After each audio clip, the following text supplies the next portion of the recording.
Haha, Monday. Weekend's over. Go back to work, bitch. Haha. I hate it here. Started out small to a real bond. Cause we're brothers first. Cause we're been through a lot, but it ain't over. We gon' keep it going. You'll always be with me. Change the game without even knowing. And you'll always be my brother. How can we not talk about family when family's all that we got? Everything I would do, you were standing there by my side. And now you gon' be there for the last ride. It's been nearly 2 years since my first video on YouTube, and since then my content has changed, but I can't forget my roots. Talking about visual novels involving anthropomorphized dinosaur teens. Bet you can't say that 5 times fast. Or 1 time to your parents. So now I'm back on my OG shit. Overanalyzing a video game with a very dedicated fanbase instead of making necessary changes to my life that would greatly improve my rapidly crumbling mental health. I mean, who needs emotional stability when you have fictional dino waifus? Sounds to me that you're just a scaly. I'm not a scaly. This is the Snoot Game review. Snoot Game is a unique piece of internet history, as it plays an integral role in the history of Goodbye Volcano High, the very first topic I ever covered on this channel. Like I said back then, when the game was initially announced, everyone clowned on it for being cringe. But a bunch of Anons on 4chan ended up becoming obsessed with how goofy it was, eventually coming together to create an entire parody visual novel that came out 2 years before the source material did, arguably making it the original. Essentially what they did was take all the main characters from GVH and redesign them, giving them new, and actually interesting, personalities, and writing an entirely original story around them. The game was a cult hit, and those Anons came together to create a legitimate indie game studio, Cavemanon. That's the SparkNotes version of what happened, but honestly there are a million other videos you can watch that will give you more details. I don't want to tread on old territory that people much smarter than me have already covered. At first, it was only popular with its cult followers on 4chan. But as there often is with things on 4chan, there was a containment breach, with a bunch of streamers, YouTubers, and iFunny? Well, hello, ladies. All eventually started to discover and subsequently play Snoot Game. When it comes to gameplay, Snoot Game keeps things about as standard as they come for a visual novel.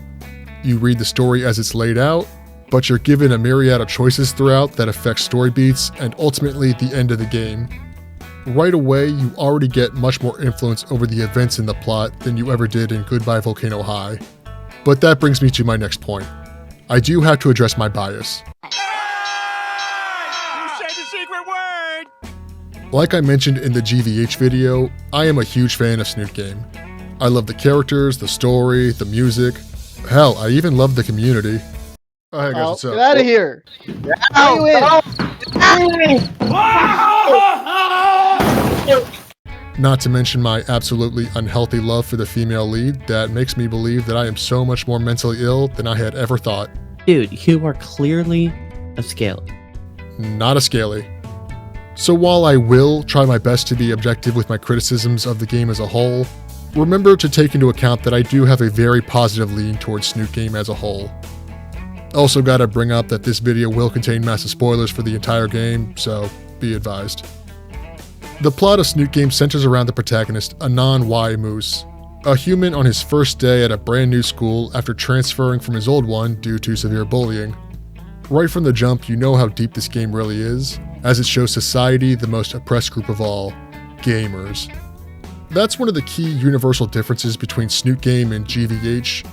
Snoot Game has humans as well as dinos, but Anon is one of the few humans in the entire game, so it's not really a big deal. At a new school in a new city, living by himself in a shitty apartment on the bad side of town, Anon has to spend the next year at Volcano High until he can graduate and try to move on to the next phase of his life, whatever that may be. His plan to do so is to try and interact with as few people as physically possible and not stand out in any way, shape, or form. Pretty quickly you learn that Anon has a disdain for other people due to what happened to him in his last school, and now assumes that people are just scum in general, making his plans to avoid everyone that much easier on him. Unfortunately, things don't work out for him as going to a public school forces you to interact with others, whether you like it or not. That and the fact that the first thing he does at school is sit on and break an old wooden bench, immediately making a spectacle of himself.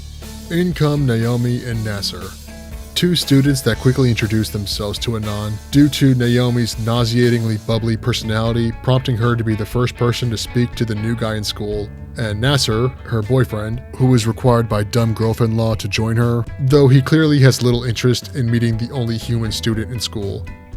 Oh yeah, Anon is the only human student in an all-dino school. Also, Nasser might be a teensy bit racist.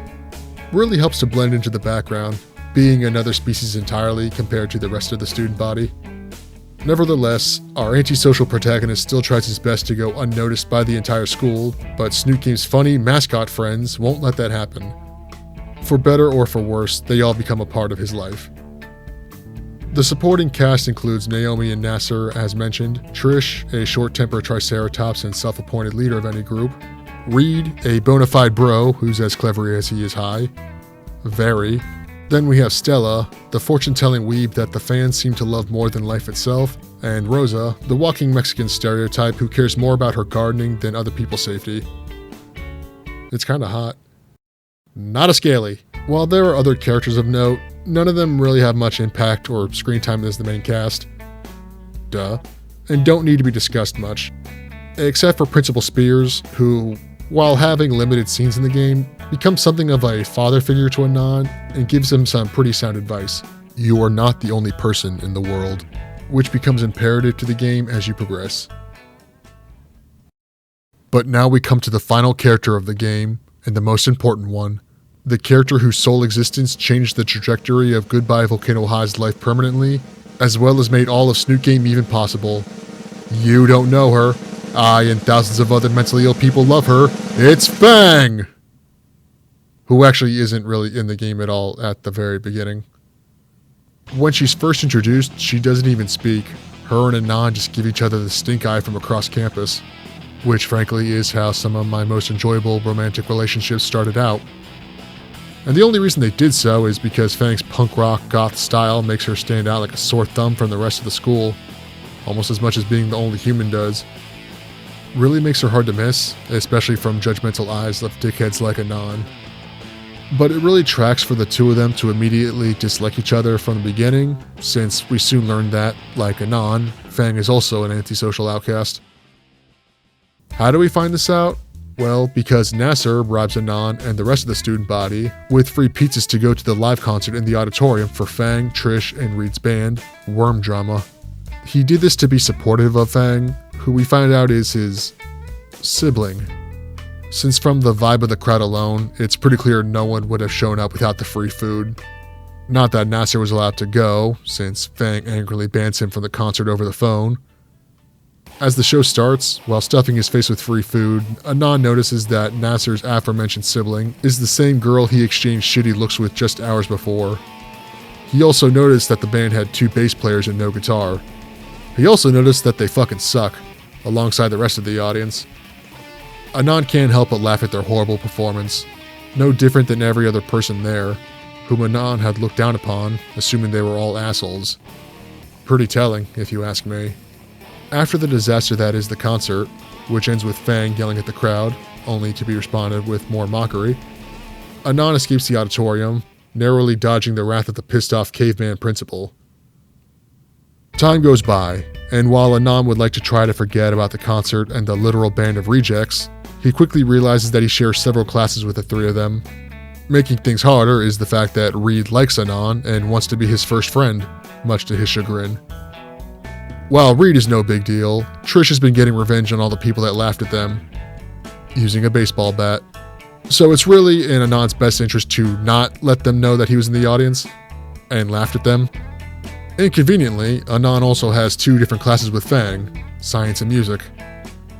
After getting paired up to be lab partners by the teacher, Fang has this huge grandstanding moment where she blows up at Anon for something he does, but I'll get into that later on. Once the moment is over, the 2 of them begin to form something of a casual acquaintance. At the very least, they don't hate each other. Improvement. After the very loud and angry breaking of the ice, Fang and Anon slowly start to get along, with Reed's forced friendship being a strong bridge between them. Anon even starts to occasionally go to Worm Drama's band meetings and rehearsals, though mainly to hide from Naomi, regardless of how much it upsets Trish. At one point, he even goes so far as to speak up on behalf of Fang and suggest she goes back to playing guitar, her preferred instrument, instead of the second bass. Trish is against this because the double basses were her idea so as to give the band a gimmick, but gets subsequently outvoted. This naturally pisses off Trish and delights Fang, who grows a deeper appreciation for Anon while making Trish dislike him further. This all comes to a head though when Anon and Fang end up going to school on a Saturday for campus beautification. This was their punishment in lieu of detention for dumb shit they did. While working together, Fang and Anon bond over their similar views of society. Anon believes that there are too many people in the world and that they will only get dumber as time goes on, making things worse for everyone. Fang adds that the majority of people are unnecessary sheep that aren't really needed, including many people in her life, but she hangs out with them because nobody likes being alone. Really gives a clear view into their extreme cynicism, which I may or may not agree with completely, arguably saying much more about me. During their talk, Anon accidentally lets it slip that he was at the concert, and laughed at them, because he is a dumb, dumb man. Fang understandably gets pissed, and properly deals with her emotions by trying to break into a car. Anon finds her, gets her to stop, then apologizes. Fang eventually forgives Anon, saying that she was only mad that he kept it from her. After that, the two really start to hit it off, Anon becoming legitimate friends with her and Reed. Unfortunately, he and Trish just grow more and more antagonistic towards one another. These relationships are actually exemplified by an earlier moment in the game, when the band first shows Anon their music. Their reactions being indicative of their personalities and, consequently, how they feel about others. Reed simply likes making music with his friends and kind of just wants to know what Anon thinks, showing his laid-back and friendly demeanor. Fang is visibly worried about what Anon thinks, showing that she's self-conscious of what others will think of her and her art, even if she doesn't necessarily care about their opinions. Trish assumes that they're great and that Anon will like it as is, obviously not since he laughed at their performance and later convinced them to change the band's instrumentation. Trish clearly has a very large ego that convinces her that she always knows best, alongside a strong will that allows her to try and push those beliefs onto others. This same ego leads to why Trish becomes the first antagonist of Snoot Game. Trish is strong-willed, stubborn, overprotective, controlling, opinionated, and quick to anger, with the positive traits only applying to Reed and Fang. The negatives are why Trish ends up doing what she does to Anon, digging up his cringy weeb past and projecting photos of it to the entire senior class during an assembly, making Anon the laughingstock of the whole school, exactly like last time. I'm not gonna lie, if I had made a couple of different choices in my life, I probably would have ended up exactly like Anon, and if this had happened to me, I would have immediately kissed an oncoming train. Unfortunately for Trish, her plan was half-baked at best. She gets caught immediately since she's the one who provides the flash drive with the slideshow and tries running out of the auditorium when shit hits the fan. What, are you retarded? She didn't think the plan through, she just wanted to hurt Anon. Why did she do this? Because she resented Anon for coming into her life and making changes that she didn't like. While Fang, Reed, Anon, and even the player can clearly see that Anon is making positive changes for the friend group, Trish's ego has her deluded into thinking that everything was fine as is, with their band being mocked by the school and Fang being seen as a pastel-colored flag-waving social pariah. She accuses Anon of being a selfish control freak and that everything has to revolve around him. Fun fact, projection is a textbook sign of narcissism. Everything is changing, Fang, and I don't like it. All because of Anon. Says it all. And it goes a step further when she tells Fang that she's just trying to look out for her. Trish internally justified her fucked up actions and unwillingness to change by using Fang. You're such a good friend, you dumb purple bitch. This leads to an option of whether or not to let Anon forgive Trish, a decision that can end up destroying the entire friend group. Picking the canon choice of forgiving her leads to Trish quietly apologizing to Anon, a sign that her ego was shattered and is starting to be rebuilt for the better, where she can accept that she can be wrong. This leads to the next topic I want to talk about, the decisions you make in the game. Like I said, Snoot Game is a visual novel, but throughout the game you are given a variety of choices to make for Anon, ones that affect the ending of the game. Choices that actually make a difference and have an impact on the story? What a novel idea. But the devs put thought into these choices. Many of them have no actual impact on the game, and some only give a slightly different dialogue, keeping you unsure of what will actually have an effect on the story. And what's genius about this system is that the answers are not obvious. Many games that have choice-based decisions tend to be pretty obvious, oftentimes having good or bad options that are immediately apparent. But Snoot Game doesn't work that way. The choices are specifically made to not be black or white. The best answers are designed to be correct for Fang and Anon, not what you think are correct. Honestly, I think Caveman Anon made the worst endings of the game based on what first-time players would think are the right answers. The first time I played Snoot Game, I got ending 2, the second worst ending. And when I played it on stream, feel free to follow me on Twitch, I let chat make all the decisions, and they wound up getting ending 1, the absolute worst ending. This happened because the decisions being made were ones that we thought were correct for the game, not what is correct for Fang and Anon.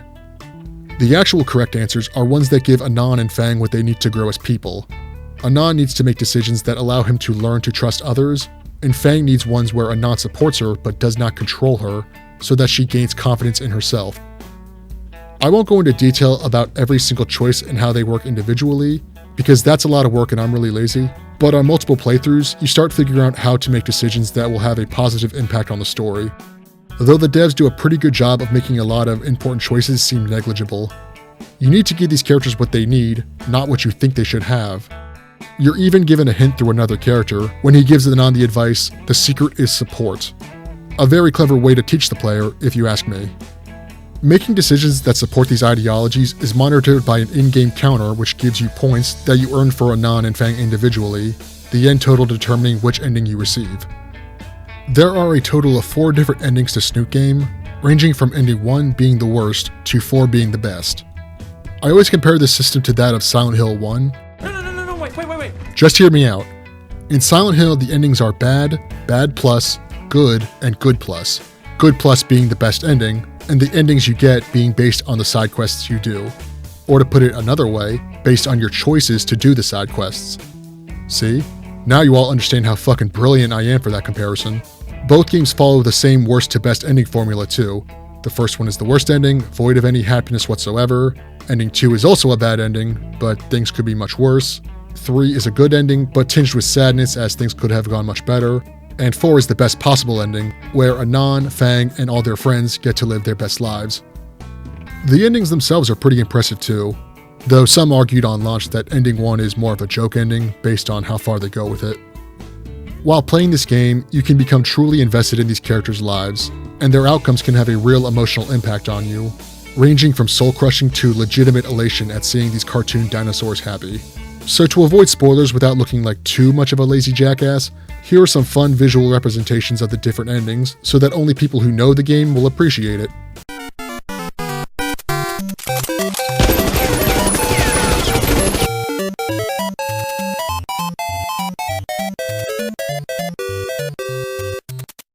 Not gay. I'm not gay.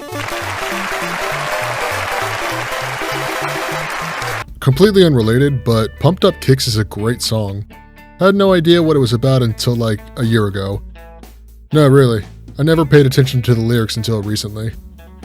As I mentioned, an important key to the endings is that they're decided by how Anon and Fang are growing as people. So the endings are representative of that growth. Most importantly, Fang discovering who she really is. This leads to a topic that I think that Snoot Game did a fantastic job of discussing, that Goodbye Volcano High failed miserably at: non-binarism. Like in GVH, Fang in Snoot Game identifies as non-binary when she first meets Anon, the time in the story where she is the most insecure and angry. Yes, I repeatedly said she throughout the video. Please, let me explain before you all get mad at me, ligabita people. Fang is very sensitive about her non-binary identity, to the point of obvious insecurity. That's what the science lab outburst towards Anon was all about. He unknowingly referred to her as female, which he took as an attack on her entire identity, when in actuality, Anon was just the new guy and didn't know anything about Fang's preferred pronouns. He only referred to Fang based on what visual clues he could pick up on. Fang didn't tell him, she barely even spoke to him. Now, why do I keep referring to Fang as female? Because Fang's gender differs depending on which ending of the game you get. Endings 1 and 2, Fang remains non-binary. 3 and 4, she identifies as a cis woman again. And spoiler alert, ending 4 is the canon ending to Snoot Game. Now this wasn't Cave Manon shitting on rainbow people like the Kotaku article would have you believe. It's simply that that identity is the wrong fit for their version of Fang. The only time the game is legitimately negative about the whole gender identity thing is in ending 2, where Anon is being a drunken dickhead during a giant argument between the two of them. He was trying to hurt Fang. Not something that they would have done if they were trying to rip on trans people. Fang's greatest fear is to become another face in the crowd. Just another nobody that never does anything with her life. This is why we see her try so hard to express herself through her music and style. She wants to stand out. She wants to be someone in her eyes. Fang does not truly know who she is. She only knows that she's scared of not being enough. This confusion and self-doubt is what led Trish to suggest that Fang may not be a woman. While Trish did this to honestly try and help Fang, the advice was misguided. Trish has a history of bad advice, considering it was also her idea for Fang to switch to playing bass in the band. Another example of Trish suggesting Fang make a change that was a poor fit for her. And Trish is Fang's best friend, so of course she took that advice seriously and thought that her gender identity was the issue. The problem here is that Fang's identity issue wasn't gender-based, it was something less tangible than that. You ever feel like you just don't matter? I feel like no matter what I do, I'll never be able to make something. I try and try, but nobody likes the way I express myself. Ugh, not once after all the work I put into Worm Drama has anyone ever told me it was good. Nobody's ever said, "Good job, Fang, can I get a copy of that last song on CD?" I've been playing music since I was basically in diapers, and all I have to show for it is a shit reputation. How much harder do I have to try to get people to notice me? Even my own parents! When Dad looks at me, it's like he just sees a lost cause. Oh, Fang is the scene teen. Better focus on the one that isn't broken, so we don't screw up again. Why can't I be popular like him? Nazar doesn't have to try at all. Even crippled, he just breezes through life. Why does he get straight A's? Why does he get my parents' attention? Why do I have to be the burden on everyone? And the worst part is, he can't even hate me. I can tell him to fuck off every day, and he'll still just be there the next, as if nothing fucking happened. He's a constant reminder of everything I can't be. He's a goddamn Boy Scout, little Mr. Perfect. And I'll always be in his fucking shadow. I can't just change, just magically get better at everything, even if someone like Nazar tries to help.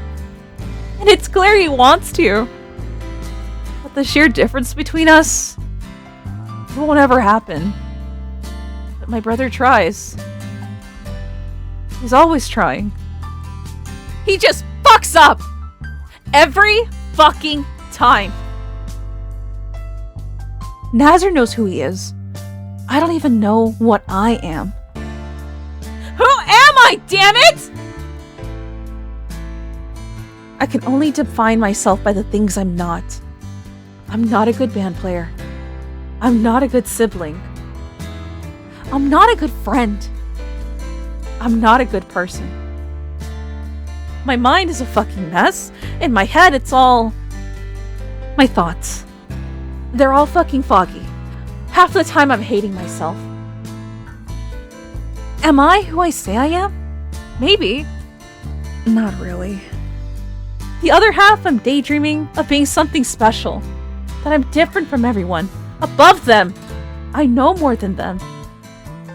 They're both lies. I'm fucking lying to myself, but it's like I'm just here to be a drain on myself and others. I'm stuck with myself. I can't just drop everything and try other things now. It's just too late for that. There's too many ways to fuck up. Music is the only thing I've ever been decent at, and even then,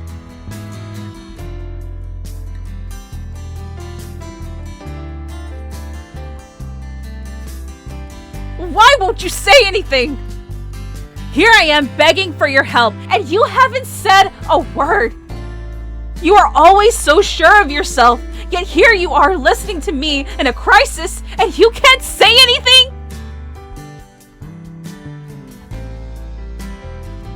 What is it that you have that I don't? What is it you want from me? What is it I want from you? When you got here a few weeks ago, you were just some nobody kid without friends who lives alone on financial assistance. And now everyone I know is friends with you.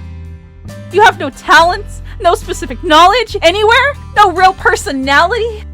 What is it with you that you can lack an identity but know exactly who you are?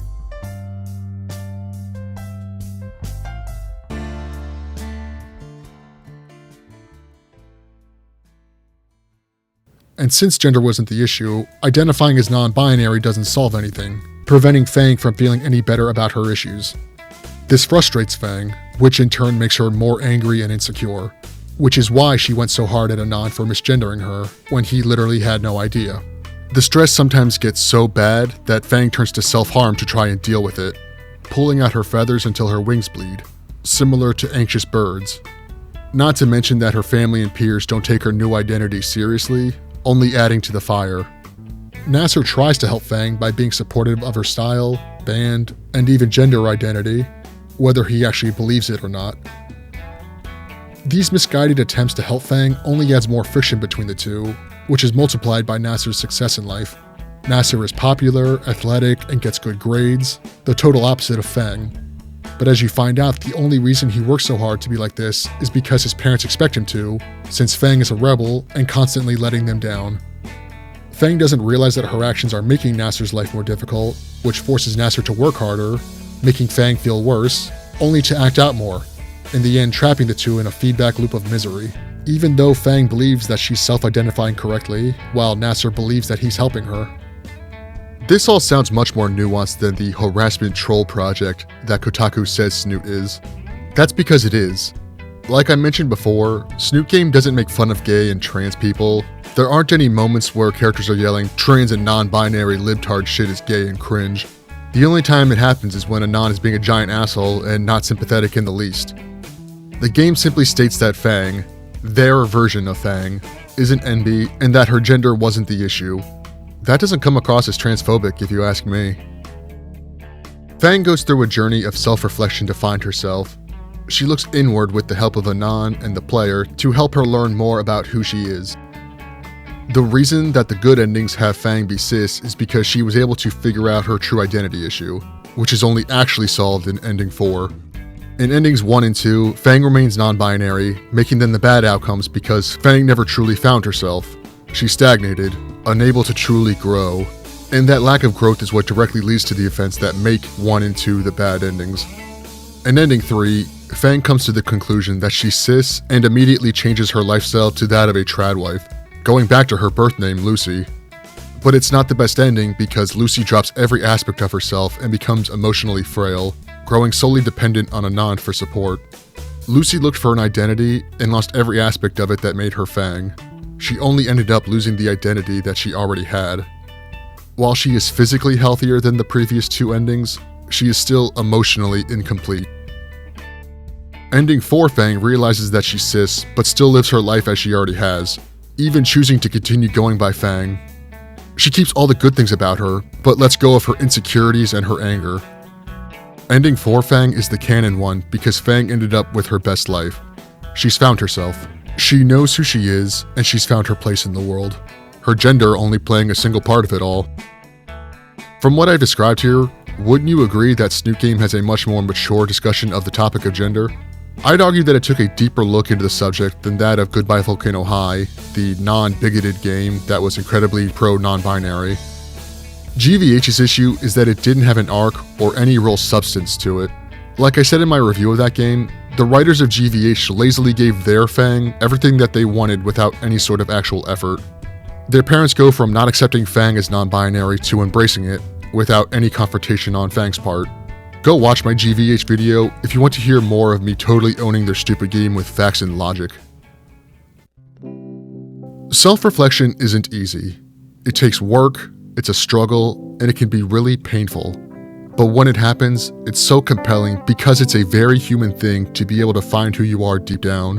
And I think that anyone can relate to that, whether you're a man or woman or cis or trans or something else.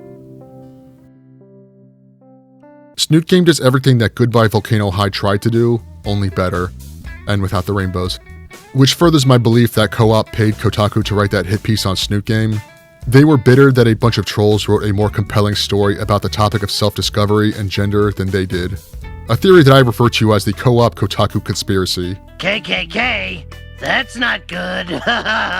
All GVH ended up doing was writing a boring story where the main character was non-binary and everyone eventually agreed that they're always right, and then everyone dies. Which is very similar to the second antagonist of Snoot Game, Naomi. For the entirety of Snoot Game, Naomi acts ridiculously sweet and annoys basically everyone around her except her boyfriend Nasser. And sometimes him too. But about halfway through the story, Naomi lets it slip that she had been manipulating Fang and Anon to get them together by helping Anon with his class schedule, placing him into science and music with Fang, where they did most of their initial bonding. Not to mention that Naomi repeatedly suggested the two do things together at every available opportunity. Fang is Nasser's sister and a recurring source of worry for him, making her a direct impact on Nasser and Naomi's relationship, something that Naomi does not like. So she gets the genius idea that a relationship will fix Fang, turning her from a weird social outcast to another future housewife baby-making factory that Naomi fantasizes about becoming, which sorta happens in Ending 3. Naomi sees a loner like Anon as a perfect match for Fang, and quickly begins pulling the strings to get them together, which is some psycho fanfiction shit. Like Trish, Naomi's ego is what leads her to believe that her idea of how Fang should be as correct, just on the opposite end of the spectrum as Trish's. The key difference, though, is that Trish cares deeply about Fang being her best friend, while Naomi simply wants Fang to stop being a complication in her perfect relationship with Nasser. Both Trish and Naomi were influencing Fang for selfish reasons, but Trish's actions were more pure, since she genuinely cares about Fang's well-being. She just let her ego misplace her good intentions. Naomi only cared about Fang as Nasser's sister, nothing on a personal level. Not to mention that Naomi is much smarter than Trish, making all her actions insidious and calculated, as opposed to Trish's impulsively spiteful ones. Even though Naomi gets what's coming to her in Ending 4, and arguably Ending 1, she was considered an irredeemable bitch by much of the community for a long time. This was until Cavemanon later released a huge patch that included several post-game chapters that gave more background to characters like Trish and Naomi, showing that Naomi's borderline obsessive need for the perfect relationship comes from a place of insecurity, a sort of parallel to Fang. Before she and Nasser got together, Naomi was a meek, nerdy girl, while Nasser was popular, smart, and athletic. He was perfect in her eyes, so naturally, after they started dating, Naomi had to become the perfect girlfriend for the perfect boyfriend, logically making them the perfect couple. While that doesn't give her the right to meddle in other people's lives, especially for her own personal gain, it does add a layer of depth not necessarily needed for a simple villain of the story. But Cavemanon didn't want just a simple villain. Snoot Game is a story with tons of deep and complex characters that understands concepts like soul-searching in a very realistic way. At least in my opinion. I'll admit that while the game isn't perfect by any means, the writing is of a much higher quality than anyone would expect from a free parody made by 4chan trolls. That being said, for as much as I love it, I do need to address that Snoot Game isn't without its flaws. The game was made for free on a shoestring budget, the devs knowing that they could never monetize the end product in any way, and it oftentimes shows. While the game's soundtrack is fantastic, the visuals can be pretty lacking at times, a little ironic for a visual novel. The majority of the game's backgrounds are just real photos of different locations put through a filter to give them a grainy texture, and seemingly photoshopped to make them look more in line with the game's universe. Only a handful of important places in the game are actually drawn, such as Anon and Fang's homes, settings that require very specific scenery that they can't just take photos of or use ones they find online. I don't know for sure that they did that, just an educated guess. Not to mention that many characters only have a few unique PNGs. Even Reed, one of the main supporting characters, only has 4 unique poses, one of which only appears one time in a very specific route. The rest all look pretty much identical. Also, this PNG of Rosa has always bothered me. The eyes don't line up logically. I get that art takes time and money, but I feel that things like these really waste characters that have so much more potential. And speaking of potential, a lot of the characters really don't get properly utilized by not being given enough screen time. Aside from all the characters in this video that I never shut up about, Anon, Fang, Trish, and Naomi, the rest really don't get much. Like, early on, it's hinted that Reed isn't just a stoner, but a sort of genius, and is shown to be surprisingly observant. But he never gets any scenes to himself to grow his character into anything actually substantial. And that logic goes even further for Stella and Rosa, two characters that only get a handful of scenes in the entire game, which really sucks since the two are great when they're actually in the game. While Stella is used as an in-game indicator for which ending you're heading towards when she reads Anon's tarot, which is a pretty fun mechanic, Rosa doesn't really get anything like that. Sadly, the bright orange Mexican stereotype isn't given much, a real bummer since I actually might like her more than Fang if she were just given more character depth. I know, sacrilege. What can I say? I love Latinas. I also have an issue with certain moments explicitly being locked behind certain endings. Specifically, the scene where Anon and Nasser talk in the auditorium, where Nasser gives his perspective on his crippled wing in the ending 3 route. I know that putting specific dialogue trees behind different routes is common for visual novels, and I actually agree that's usually a good thing, but this one is so important for the overall story of the two siblings, it should be in the 4th route as well. It just feels like something that should be known in the canon route of the game. Not to mention that it really bothers me that Nasser isn't in the final group shot of the game post-time skip, after they've all grown up and become their best selves. I know that at this point in the story, Nasser is still in medical school, but come on, you can make up an excuse for him to be there for a meetup. Not having him there with the rest of the gang makes the ending feel a bit hollow. Nasser really gets the short end of the stick in the bad parts of the game, when I really think about it.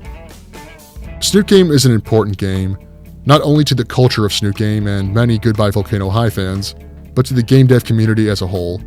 It's a parody game that came out earlier and better received than the source material, ironically helping support it by bringing in more fans, even if co-op really does hate Snoot Game and Caveman on. Pearls before swine, I guess. Snoot Game is the embodiment of what a bunch of Anons online can create when they feel inspired, turning from a bunch of randos on a 4chan board into a proper game dev studio with multiple games completed. Not to sound cliche, but Snoot Game is this weird cultural movement in its small corner of the internet that's blown up in recent years. And don't get me wrong, I'm usually 10,000% for gatekeeping your interests. Losers online ruin everything. But I haven't seen too many examples of that with Snoot Game. Maybe Goodbye Volcano High acted as a sort of magnet for those dipshits, helping pull them away from peak. Instead, Snoot Game has garnered a dedicated fan base that love it for what it is, leading to the creation of tons of fan art, cosplays, and even fan mods, including ones with completely original stories and characters in-universe. Not to mention another huge mod that's been in development for a while now, Snoot Game Encore, a fully voice-acted mod that includes new art, I believe tweaked story beats, and several animated segments. And just like the original, this is a completely free project, though you can support them by donating to their Ko-fi? I don't know how to pronounce that. I love weird internet stuff, but Snoot Game is one of those rare moments where the weird internet thing is a positive story, even if it came from a place of trolling a cringe Canadian scaly game.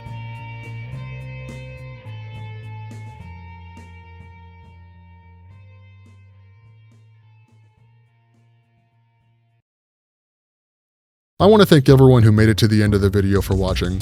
I appreciate it as always. I'm happy to have finally made this video. It was really overdue. I really felt like I had to make the sequel to my original Goodbye Volcano High video, since Snoot Game was the first proverbial domino to me making YouTube videos. So what did you all think? Are you also a fan of the goth of-age, alive, cisgendered, consenting, non-related dino girl? Did you agree with my thoughts on the game and its take on gender identity? At least from a narrative perspective. Feel free to tell me your thoughts in the comments, and be sure to like and subscribe if you already haven't, as well as follow me on Twitch and Twitter, Mondays weekly. Hope to see you all next time. Happy Fang Friday.